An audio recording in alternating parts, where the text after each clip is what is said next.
के नानी ल किस करछल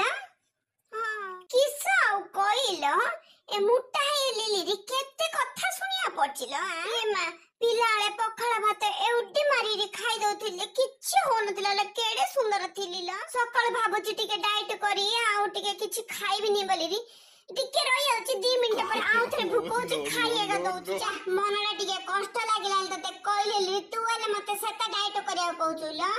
सोडा पिलाळे पतला थिले समस्त कहउथिले मुट्टा हे बोली रे एबे मुट्टा हेलाडू सब कहउछनी पतला हे बोली रे बोले मनीष करियो बोले किस करियो लाउ तू तो जानछु मु नंबर 1 अलसी अब खाइए बोले याडू सेडू मु रोजगार से जेते प्रकार मते कहउछु डाइट करेली 4 रात चाले पानी टी पीरी रो खाना बोली रे मो द्वारा से का हबनी मुट्टा लुकोने टिके पानी पीले देहरे लागि आउची आ मु किस करी लखिनी पतला हेबी टिके कोन सोडा पतला लुकोण रा भाग्य भलल चिकन मटन चौमिन सब खाउछने देहरे किछि रे लागि आउ नै से करी ल जो पेट काटुची आ कोयो नै ल केते उस विष खाइल आ जोड़ा होची होला छडा आगे खाइबी पछे किस करिबिला मु से डाइट फाइट करि परिल मुट्टा ले हेलिए गला जाला छडा रखे छडा कोन जा